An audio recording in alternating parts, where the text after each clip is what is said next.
Okay, it is 3:31 by my clock, and I have a lot to share with you this afternoon, so I'm going to go ahead and get started. But as people continue to join, we'll certainly kind of get them caught up and keep rolling along here. So first, I just wanted to say thank you so much for sharing your time with us this afternoon. I love seeing the variety of people who have already introduced themselves in the chat box. I love that you're all here with us this afternoon, so thank you for being here. I wanted to say too that we are recording this session. So either if you have to jump out early or if there's someone you might want to share the recording with, that link will be provided to you afterwards. So we'll get that recording all taken care of and we'll send a follow-up email with that recording, a copy of the slides, and really anything you might need. So um, we have a link to the slides that we'll share here in a little bit as well. So if you'd like to be kind of following along at your own pace, that's fine too. Um, yeah, but let's just go ahead and get started. So somehow I have left out my intro slide, which is very unlike me, but my name is Ashley Quick. I've been with Project Success for almost 4 years now.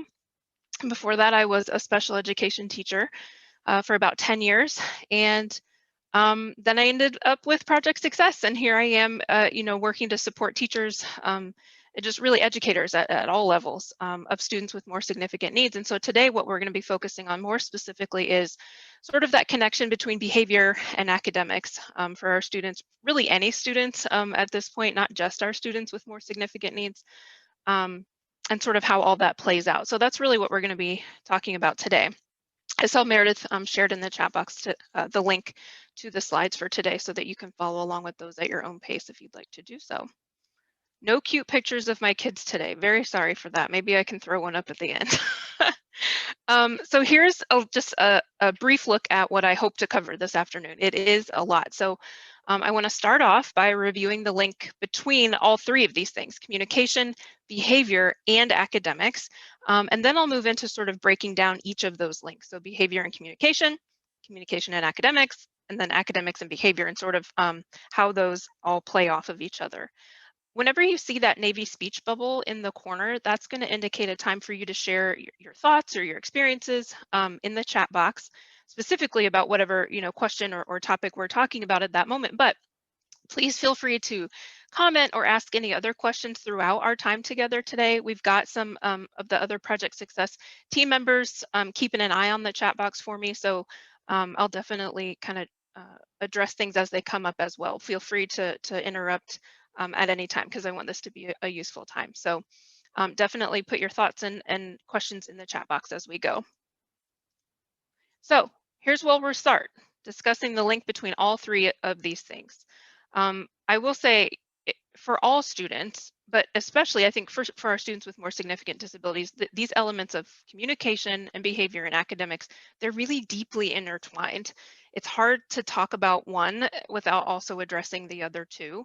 Of course, we know behavior is a form of communication for all of us.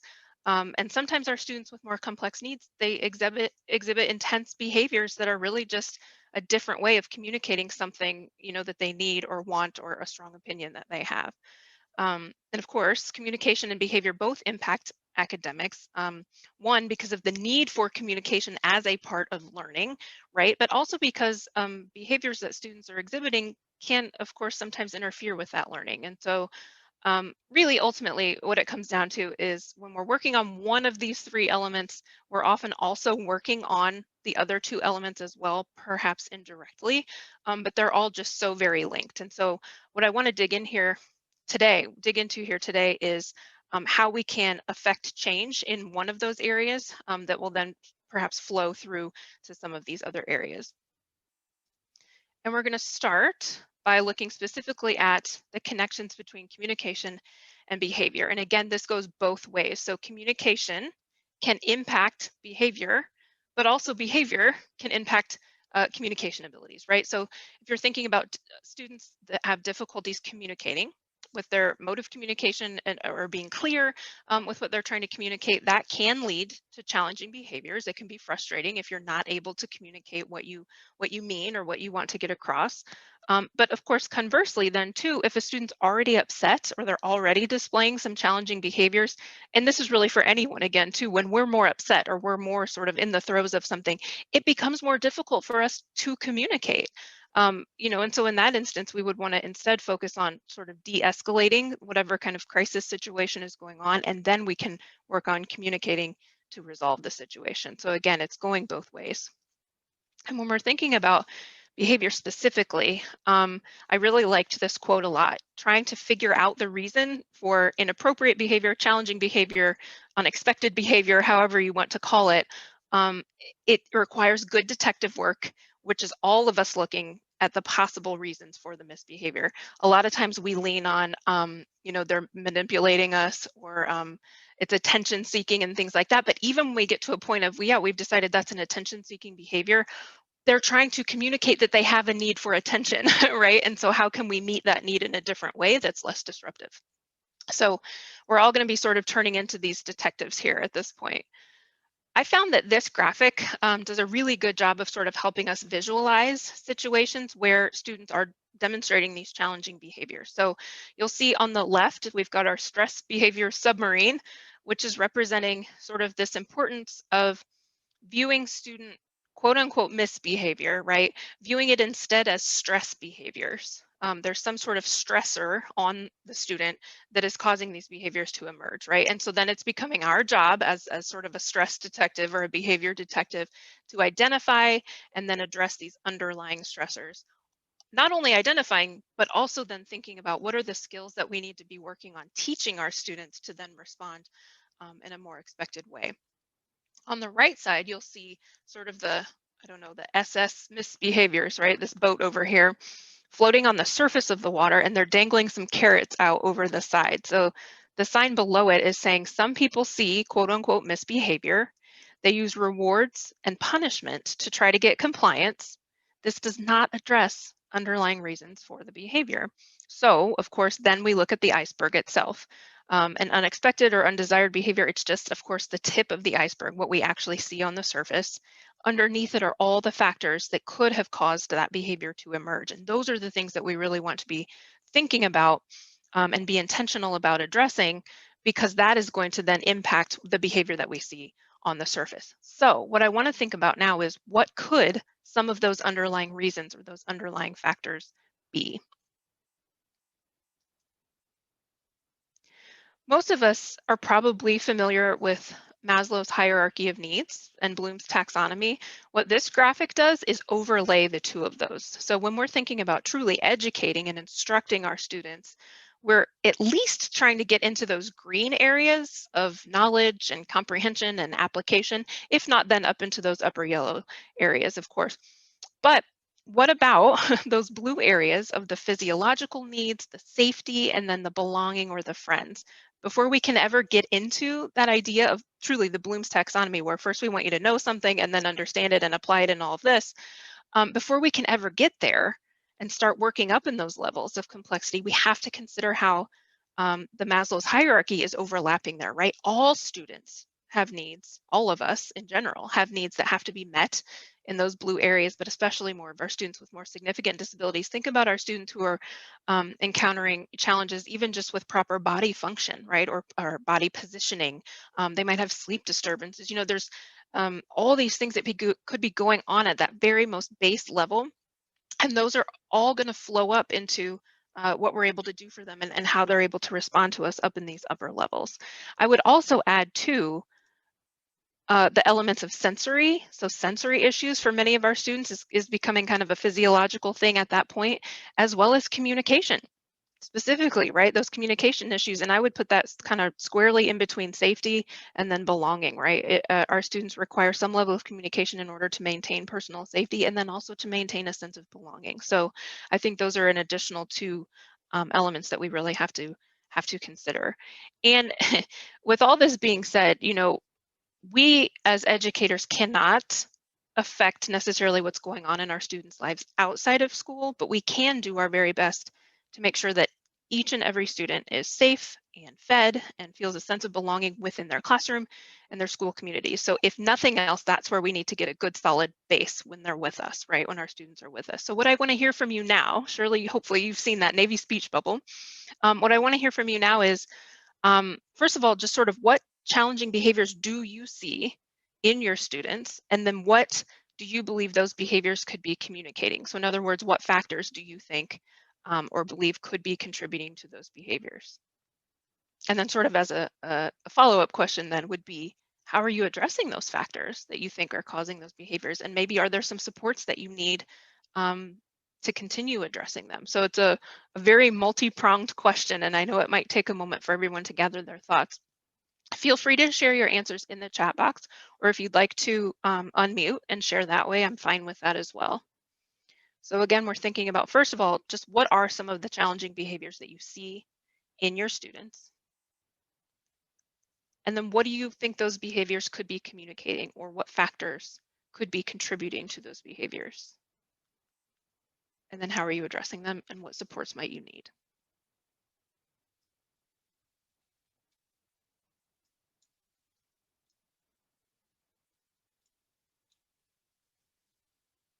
This could be anything from, super common behaviors that you encounter a lot that are maybe a low intensity, high intensity. There's no requirements here. I just want to hear about what are the behaviors that you encounter really in your classroom as an educator of any student.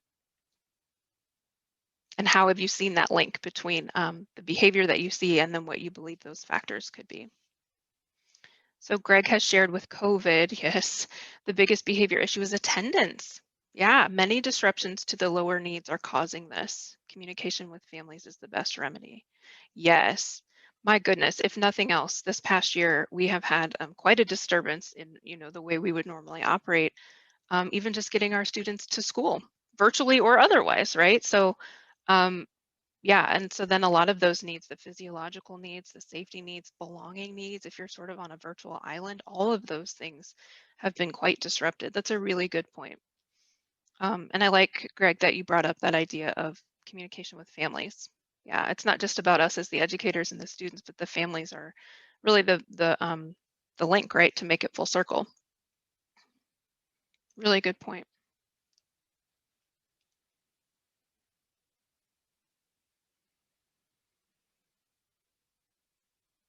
What else? What other kinds of behaviors do you see, and what factors do you think are contributing to that? Is there maybe one factor that you find influences student behavior more than others? Is it a fair share of all kinds of different factors?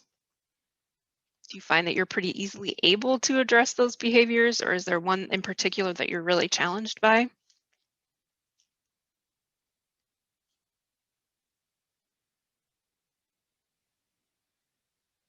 I should have warned you all. I should have given the little PSA in the beginning. I want to hear from you, right? Like I listen to myself talk all day long, so I don't I don't need to hear that any more than necessary. I want to hear from you all the things that you're dealing with, so we can kind of chat about it.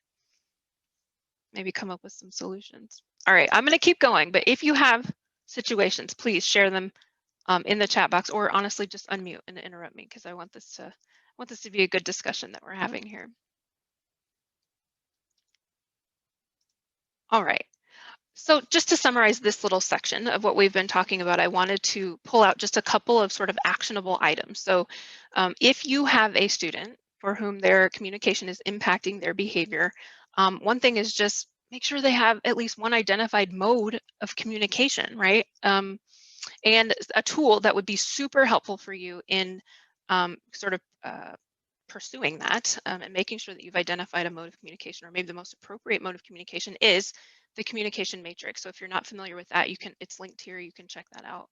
And you will be able to access these slides either through the link that Meredith shared earlier in the chat box, or we'll send it to you in the follow-up email as well.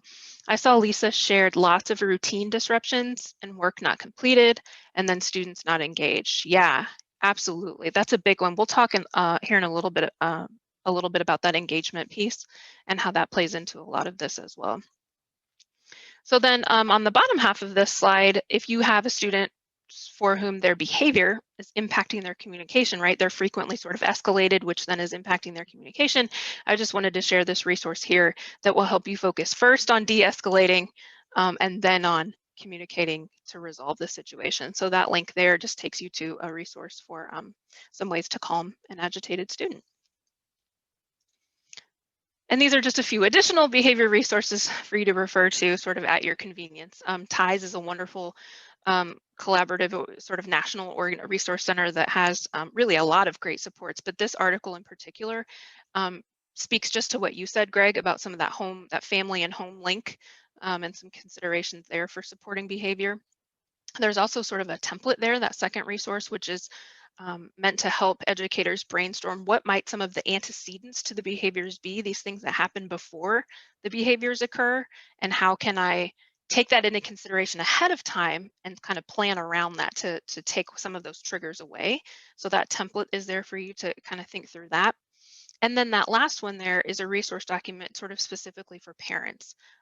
Again, making that point that behavior is communication, right? And so sometimes that can be a hard thing for parents to understand. A lot of times it might just feel like a power struggle, or there's not understanding why are these behaviors occurring. This document does a nice job of sort of sharing some of that information with parents. So those are some additional resources for you.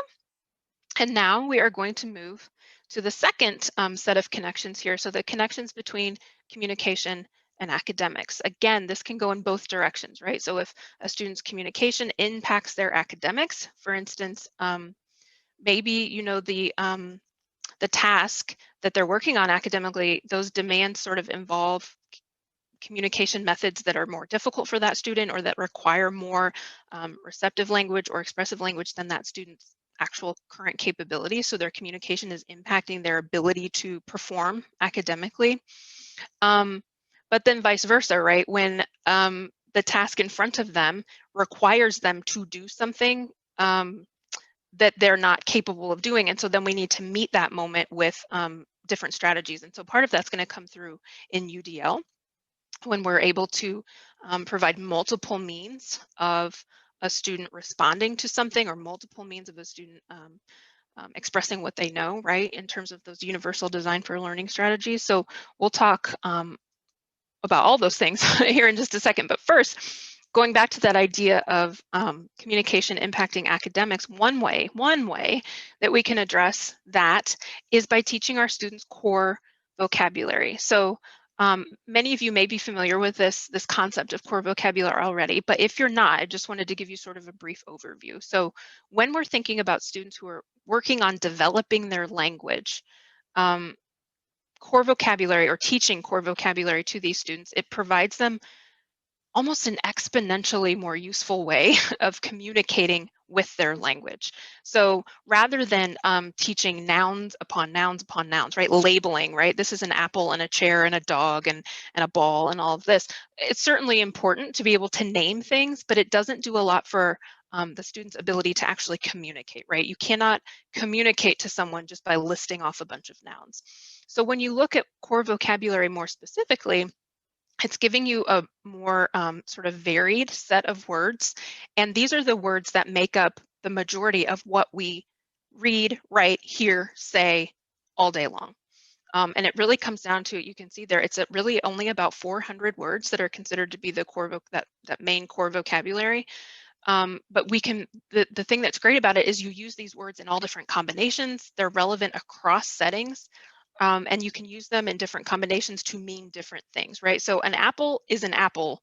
No matter how you say apple, you're talking about an apple, right? It has a very specific use when you're talking about apple. But some of these words here that you see on the left, for instance, one of the core words is turn.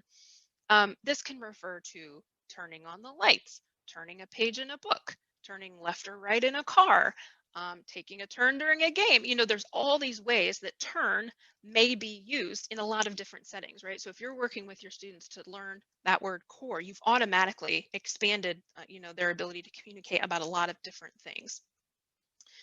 Just by teaching that one word, right? So one way to think about core vocabulary then is it's almost like building blocks that can be put together in different combinations to then indicate sort of many different messages, right? On the flip side of that, then you'll see here fringe vocabulary. Those are the words that are much more specific. They're related to specific settings or, very particular situations. A lot of nouns end up getting included in that fringe vocabulary.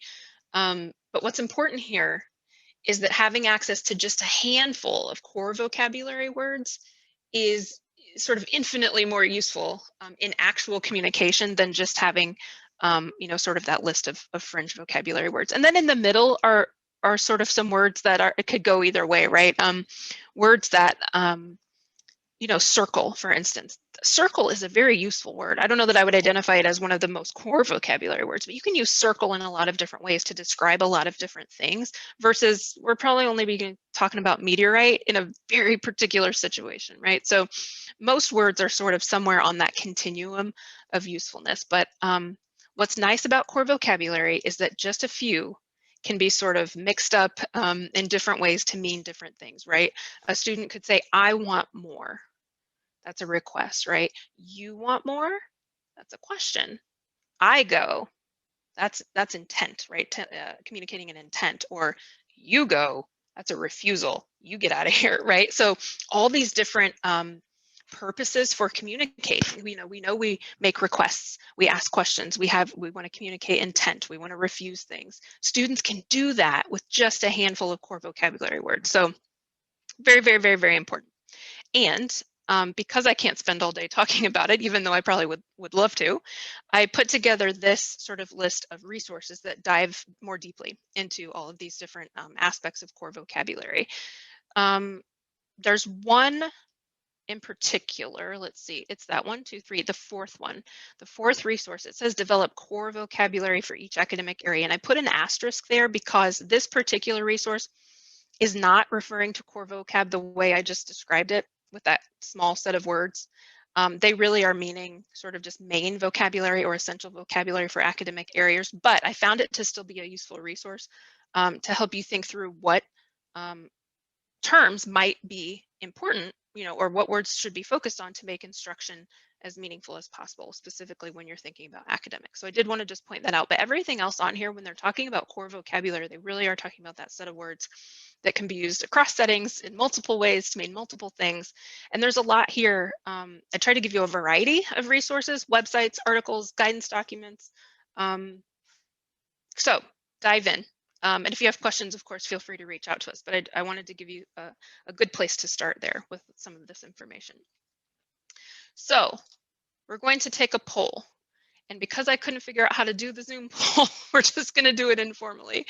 We're going to move into the second way of addressing the connection between communication and academics, which is, I mentioned earlier, thinking about UDL strategies, providing students multiple means of representation, action and expression, and so forth. So first, I just want to hear from you, your understanding of UDL strategies, or sort of your experience that you've had with UDL strategies. If you've never heard of it, you kind of get the gist, but you're not sure how to implement it. You've dipped your toes into implementing a few strategies, or you're all UDL all the time. So maybe let's do a scale of like 1 to 5. 1 is never heard of it, don't know what you're talking about. Sounds like alphabet soup. And then 5 would be, I'm all UDL all the time. I got it down. Put it in the chat box, 1 to 5. What do you know? What's your experience, with universal design for learning strategies and thinking about the connection between communication specifically? We've got a 3. Greg is sharing he was first introduced to it over the summer. Like the idea, but have not yet implemented. It's both, universal design for learning is both the most simple concept and yet the most not intense isn't the right word. It's just, there's a lot to it. There's a lot to it, which is amazing, but it can also be a little bit overwhelming when you're thinking about how to implement it. So I can understand that for sure. All right, people are being shy about their experiences with UDL. That is okay. Abby learned about it in grad school, need help utilizing. Yeah, it's one thing to know it intellectually in your own mind. Yeah, it sounds great, but how do I get it going in my classroom? So let's dig into this just ever so briefly. When we're thinking about academic sort of task demands and how that might impact a student's ability to communicate what they know. This is where we're really going to think about UDL specifically in those areas of representation. So how is content being presented to students? And then also in that area of action and expression. So what is a student able to do, act on, or express to indicate their own knowledge, right? What they know. Of course, there is the third domain within UDL, which is engagement, and we'll talk about that in a little bit as well. But specifically here, I wanted to point out just a few specific sort of guidelines within UDL that address that idea of, man, if we've got an academic task that's sort of impeding a student's ability to communicate, how can we address that differently, right? So on the left here, when we're looking at providing multiple means of representation, we want to make sure we're offering ways of customizing the display of information. That can be so many different things. It can be increasing font size, changing the font color, putting a color overlay over whatever text is being read.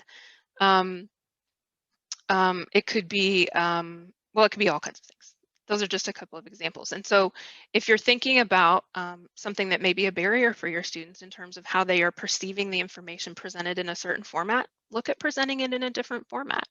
That also goes down to that second idea under perception about some students react better to auditory information, some to visual. Some need both going on at the same time, right? To kind of have a visual reference, a visual anchor, but also kind of that auditory input as well. So just thinking about having alternatives for that. Certainly when we get down to that language and symbols, making sure that we're clarifying vocabulary and symbols for our students is going to kind of clear the way a little bit when we're thinking about academic um, barriers to communication. And then also just supporting the decoding. But the last thing I want to say about representation is this idea of comprehension. So finding ways to either activate background knowledge or supply background knowledge to our students is really going to give them a good base to draw from, so that they are not having to sort of self-generate, what they're trying to think of, what they're trying to say. If you can activate some of that background knowledge for them, you've taken some of that burden off of them, and then they can kind of just get into the flow in that way. And then, of course, highlighting patterns and things, pointing out what's related for students takes away some of that cognitive load so that they can engage more deeply in the content. And then on the other side of things, when we're thinking about, so all of those things were how are we sort of presenting content to students. On the other side, when we're thinking about how students are able to express back to us what they know, of course, we want to make sure that we're providing various methods for students to respond. So whether that is vocally, whether it's pointing, whether it's presenting a, some kind of choice card, whether it's students using particular body movements. If you know that a student kind of slumps to one side, if it's a no, I don't think so, wrong kind of response, right? Whatever the method is, or maybe it's, you've got paper responses going on, maybe you've got digital responses, maybe you have a smart board where they can go up and touch their response. There's all sorts of ways. And it really kind of depends on the lesson, the subject area, what your intent is for that particular period of time. So that's where UDL can get a little overwhelming. But know that those options are there. And I should say, know that our good friends at Patents, the Patents Resource Center, do an amazing job of helping you through some of these ideas about universal design for learning as well. They have a wonderful lesson planning tool that hopefully Meredith can pull up here and share in the chat box in just a second. But those are a couple of things that you can look to support you on this UDL journey as well. I think you get the gist of what I'm trying to say here. So when you see that academics are sort of causing some kind of barrier to your students' ability to communicate, change the way you're doing the academics, right? Provide some other means of either presenting the content or allowing the student to respond to the content. That's sort of the gist of it. There is a link down there at the bottom. These UDL guidelines come from CAST, the CAST organization, and their website is just a treasure trove of information. They break down these guidelines into even more detailed suggestions or just more detailed information. So I definitely recommend going to their website as well. They have tons of information that can give you more details about this. Okay, so now we're to this third sort of set of connections here when we're thinking about behavior and academics. So the way I think about this is if academics, is impacting behavior, right? So there's something about the academics that is impacting the student's behavior. We want to look at what I called on the agenda slide, the Goldilocks principle, right? We want it to be not too hard, not too easy, not too boring, just right. When we get the academics just right, then a lot of those behavior challenges fall away. And then on the flip side, when we're thinking about student behavior that could be impacting their academics, mostly what I would say to that is where you will come to a point where you might want to pursue either a formal FBA, functional behavior assessment, or just sort of a thought exercise of what do I think is going on here with the students' behaviors, what I mentioned earlier about maybe determining some of those antecedents, what do I think might be triggering this, and how can I approach that or address that in some way? Because there is, to a large degree, it's going to be really difficult to implement academics if you've got some behaviors in the way. That doesn't mean that once there's a behavior you give up and stop, right? Or if you have a student who you would feel that behaviors are challenging for them and that's sort of the main thing they've got going on right now, we don't want to give up on the academics, right? But we do need to pursue something that will help us understand the behavior challenges a little bit more so that we can work within that to be getting these academics in as well. I'm not going to spend as much time on that piece of it. I want to go more back to the when academics can be affecting the behavior. So let's talk a little bit more about the Goldilocks principle. When we're thinking about honestly, any student, but especially students with disabilities, and especially our friends with more significant disabilities, it's really important to make sure that we're getting it just right. Not to pressure you, but to think about, to be intentional about what you're putting in front of students, right? We don't want things to be too hard. If we do think they're too hard, if we think that the behavior that a student's exhibiting is caused by the academics being too hard, we're going to want to explore additional, accommodations for them, perhaps some modifications for our students with the most significant disabilities. And again, back to those UDL strategies, what other UDL strategies can we pull in to make it either easier or more accessible for them? If we think what we're putting in front of the student is too easy, maybe this is too easy for them and they're frustrated, like, why am I doing this? That can happen too, right? We get a little, what's the word? I don't want to say soft, but when we want to help our students as much as we can and we don't want to put something that's too hard in front of them, we sometimes self-correct too far and make it too easy. If we think that's what has happened, we want to go back and make sure that we're having appropriate alignment to grade level standards. We don't want to have taken things so far down that we've lost all the challenge in the academics. And then we have to look at the idea that it might be just too boring. I am tired of matching worksheets all day, every day, or whatever the thing is. Maybe it's just boring and that's causing the behaviors to come out. So that's when we're really going to look to the UDL principle of engagement and look at the different strategies of how can I get my student engaged in what's going on. And then all of that together, once we've addressed whether it's too hard or too easy or too boring, that's when we're at that just right part. The point is for all of these that we are trying to make the academics accessible to the student in whatever way that means, right? Taking away the difficulty, increasing the challenge, or increasing the engagement. We want that academic content to be accessible so that we are not sort of feeding into any challenging behaviors that may occur.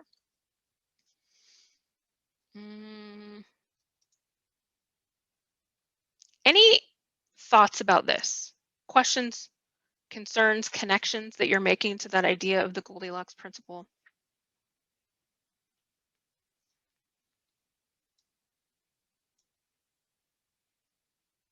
Think about it.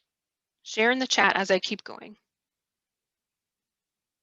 I do want to hear from you, but I don't want to waste my precious minutes with you on silent. So put your thoughts in the chat and I'll come back to them. Here's the other thing I want to say about the connection between behavior and academics.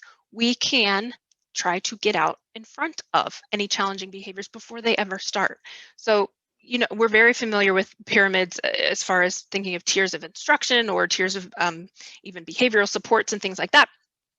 This pyramid here is showing at the base what should be provided for each and every student, really what needs to be baked in to what it means to be a student in our school or in our district is that we're supportive in this way, in this proactive way. This would be similar to what what you know of as tier 1 instruction. It's provided to everyone. Many behavioral issues can be avoided from the beginning by having the right proactive supports in place and then implemented consistently. Greg, I see that Goldilocks works on teacher behavior too. I think you're exactly right. So notice here about the pyramid that the size of the tiers is correlated to how much emphasis should be placed on each one. We want to spend most of our time and energy and so forth on getting those proactive supports in place so that then when that's really solid and really robust there's going to be fewer students who need moderate supports and then even fewer who need those intensive supports. But the reverse is also true. If we're not invested in that proactive support piece, it's too thin, then those students who may have benefited from those now are moving up to need more supports in the moderate area and then perhaps more in the intensive tiers. And that's not necessarily in our best interest as far as trying to protect that least restrictive environment for all students. We want students to be in the least restrictive environment as much as possible, and that aligns to this idea of making sure we have strong proactive behavioral supports. So there we go. Here's just a sort of a handful of ways to think about positively and proactively impacting student behavior. Great news for those of us who are champions of presuming competence in our students with disabilities. It's one of the easiest and most effective ways to positively impact student behavior by presuming competence in them. Because when you feel like someone believes in you, then you want to try, right? If you get the thought that people don't believe in me or people don't think I'm capable of something or whatever, then why bother, right? And so presuming competence is step one for proactively and positively impacting student behavior. Some other things to keep in mind that really will go a long way towards positively impacting student behavior are these things that are listed here. So thinking about how can you incorporate joy, novelty, and fun into every day for your students and for you, right? No one wants to be bored at school all day long. It is okay to include those elements and still keep your eye on the academic, targets and goals and things like that. How can you make it more joyful? How can you bring in some novelty? How can you have more fun? And that can really go a long way toward positively impacting student behavior. Also, how can you facilitate meaningful opportunities for social connection for your students? And that brings up a really good point when we're talking about COVID. And if you have students who are still virtual and things like that, there may be some additional challenges that you encounter in facilitating those meaningful opportunities, but that's a big deal, right? That goes back to that level of belonging, that blue level of belonging on our pyramid earlier. It's a big deal. And so if you can facilitate those meaningful opportunities, that can go a long way. Incorporating movement, big deal. It's going to make you less bored, right? And get your blood going, get your brain pumping. Also, these last two I think are really, really important. Making sure that you can be as clear and explicit as possible with rules, norms, procedures, expectations, all the things. And I would include in that incorporating meaningful visuals. In special education, we're all about visuals all the time for all the things. And visuals are often very helpful, but you have to make sure that they're meaningful. We can't just throw a visual in there to check off the box that said we gave them a visual. Does the visual make sense, right? Is it meaningful? That can help in this idea of making sure that rules and expectations and things are clear and explicit. And then lastly, and this is one of the hardest things to do, is making sure that you schedule time to teach and practice those behaviors that you're expecting and then reactions to situations that students may encounter. How can you incorporate that time into your day to teach and practice appropriate or expected behaviors and reactions? That's a big one. But I think it's so important. And oftentimes it can be built into just natural sort of teaching opportunities. I'm not telling you, please set aside 30 minutes where you teach and practice behavior. That's not what I'm saying. But keep it in your mind to be intentional about how can I use this as a teaching moment? Or how can we use this as a time to practice a better reaction next time, right? I mean, that's something I do even with my own children, right? A situation occurs and we say, okay, let's talk about this for a minute and how can we put a plan into place for next time? How might you react next time? That kind of a thing. So just being intentional about kind of remembering that can go a long way toward not having to deal with that same thing every day. And then, of course, we have a different way to think about it. So if this is the way you are sort of perceiving how you might impact behavior, some triggers to avoid, and then things that you might want to embrace here. It's important for us to know these things. What I shared on the other slide, what I share on this slide, it's important for us to know these things, but too, I want to take a moment to just make sure that we're emphasizing to share this message with other teachers. If you're a gen ed teacher, make sure you're sharing it with special ed teachers. If you're a special ed teacher, make sure you're sharing it with paraprofessionals. If you're a paraprofessional with us on this webinar, share it with the teachers that you work with, right? We need to be sharing this message. Even peer mentors, right? Everyone, the more consistency we can have in what we're doing with our students, the better off we are as well. So the things on the left here often lead to misbehavior. Assuming your expectations are understood. Again, this happens with, our own children.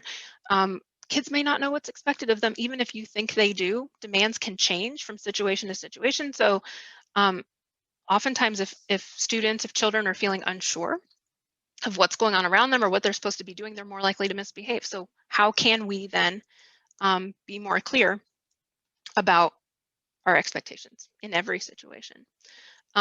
Try not to call things out from a distance. Important instructions are better off coming face to face. When it's from a distance, it gets lost in the universe, right? It floats away on the air. It's harder to latch onto. So that's a big one.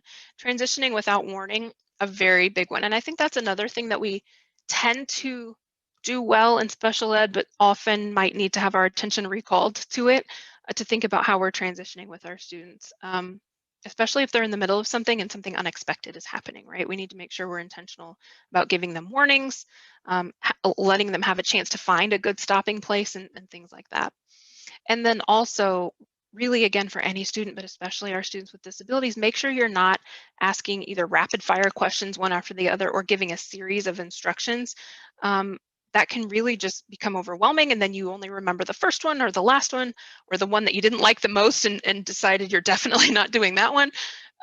So one thing at a time can help that a lot. And so then on the opposite side here, these are the things that you can then embrace instead, right? We want to make sure that, for instance, making the expectations clear, of course, but that first one, adjusting the environment. So trying to manage factors that can impact students either in their environment or even sort of things that are going on around them emotionally. So again, going back to those blue levels, things like hunger, fatigue, anxiety. If you can do something about a student's hunger, do it, right? Like make sure they're having breakfast either at home or at school. If they need a snack, give them a snack, right?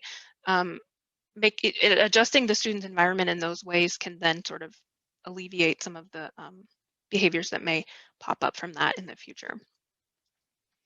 I don't want to say too much more about I think most of these are pretty self-evident. I will say though, that idea of letting kids have a choice, that's a big one too.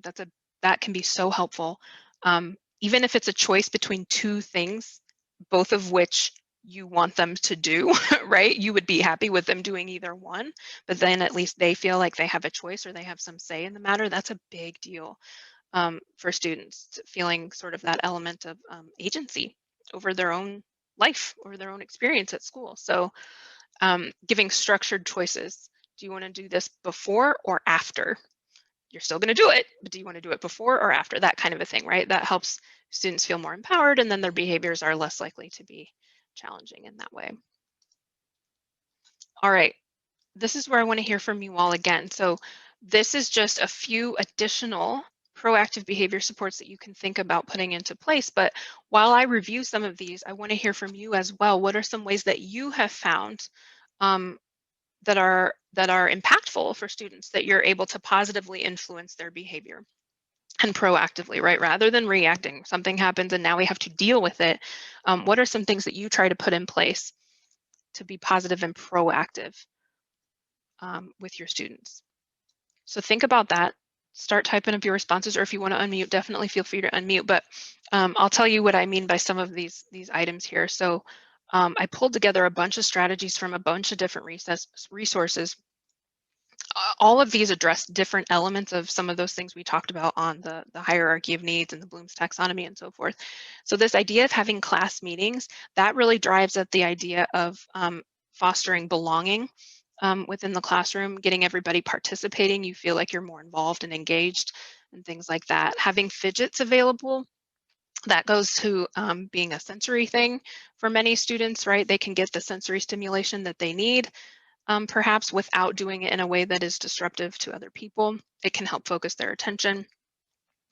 Cue signals, that's a big one. So it can either be that you have a specific sign or signal that you work out with one student. Hey, when I kind of like scratch my nose, I want you to do a check.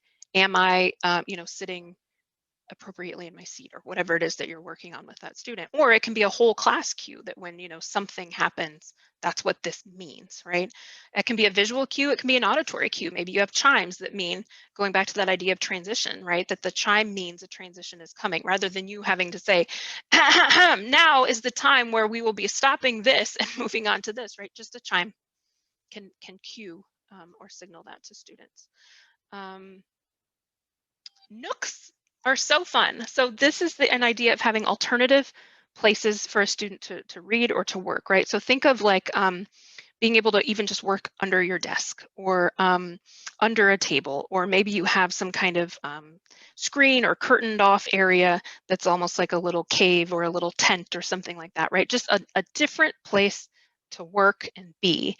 Maybe it's that it's set aside specifically for students to sort of decompress, or think, have some thinking time, a break from what's going on in the classroom. But it's just nice to have that change of environment. So you might think about stocking it with things like paper and crayons, or writing, if they need to draw out their feelings, kind of a thing. Maybe you have some different seating options in there. Maybe that's where the fidgets are. But I think nooks are really cool.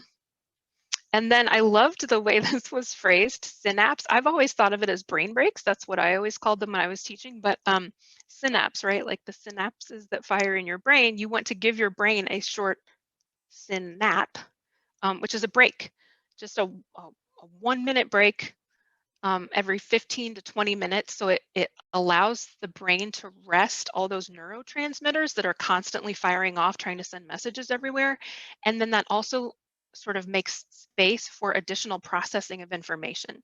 So I probably should have given y'all a couple of synapses throughout our time together here today, so that you could process more what I'm saying. But again, this is essentially like a brain break, right? So it could be that you get up and stretch, you do a dance, sing a song, go get a new fidget, get a drink, any of those kinds of things. And then you reconnect and you keep going.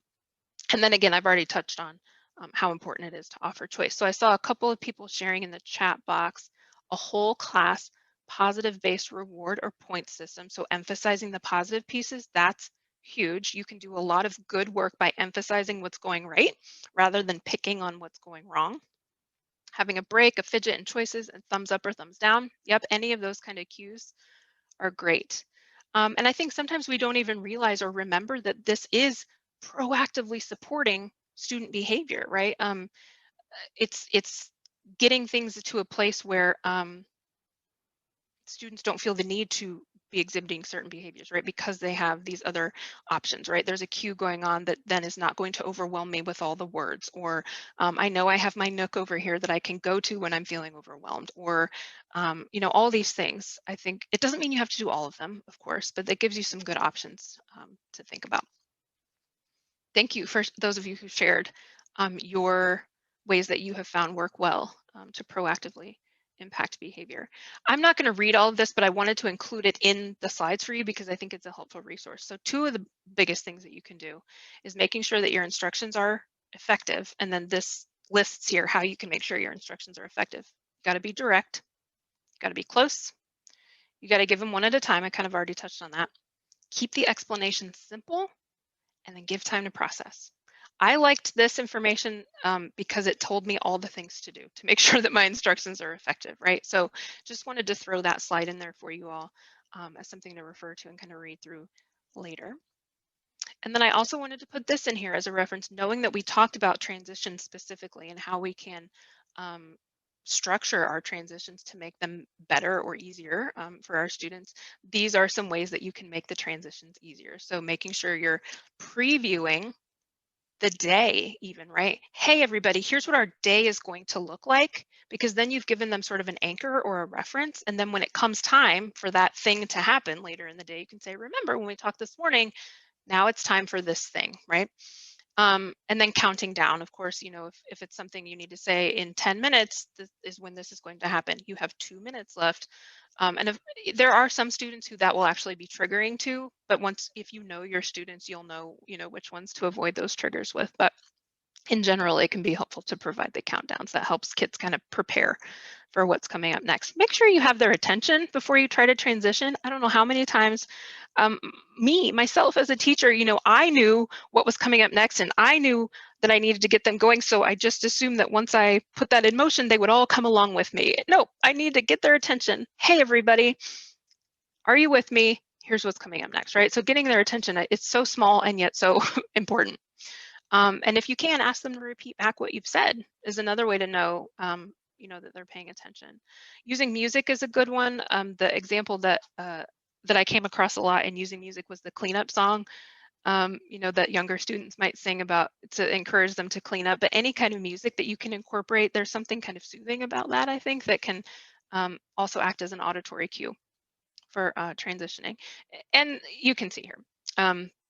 These are all really good ways of making transitions easier. I will say, just like Kelsey, like you said about your positive-based system, right? Using praise, I want to re-emphasize that again, but also ignore stalling. If students are using behavior just as a stall technique, don't bite, don't engage in that, right? Transition anyway, because then they will learn that stalling behavior is not effective, right? And that's going to take some probably trial and error, and knowing your students and things like that. But don't be afraid to ignore stalling behaviors. All right. We are at the end of our time here today. So one, I wanted to just hear from you any questions or comments broadly on anything we talked about today or anything that I may have left out that you still had a question about. Definitely let me know that, either unmute or share in the chat box. But then once we get there, I do really want to hear from you. What's the next step that you're going to take today as a result of the information that we talked about and shared today?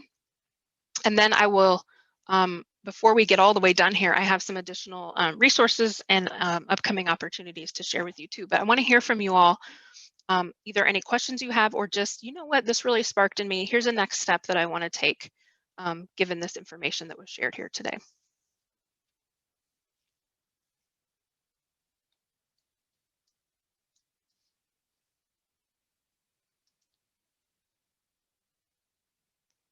Let me see.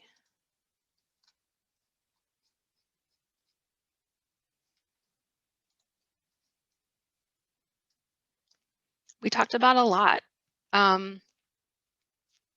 We talked about the connection between communication, behavior, academics, how it's all linked. We talked about how you can specifically address communication to impact behavior or to impact academics. We talked about UDL strategies, core vocabulary.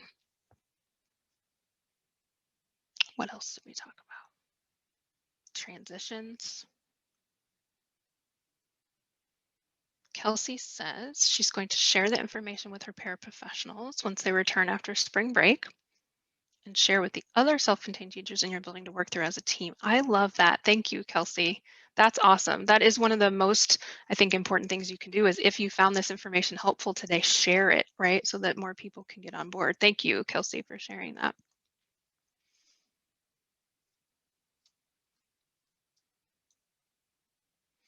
So keep thinking about that, but I want to move on to this next question that I have too, which is also something I alluded to earlier. What information or supports would be helpful to you moving forward? So was there something that we talked about today that you're like, I want to try that, or that sounds good, I want to do that, but I don't know how, right? I need more information, or I need some support from someone to do it. What information or supports can we provide to you, or can we help you hunt down to help that happen? Abby shared she likes the Goldilocks theory. Yeah. We don't want it too hard. We don't want it too easy. We don't want it too boring. We want it to be just right. How else can we help you?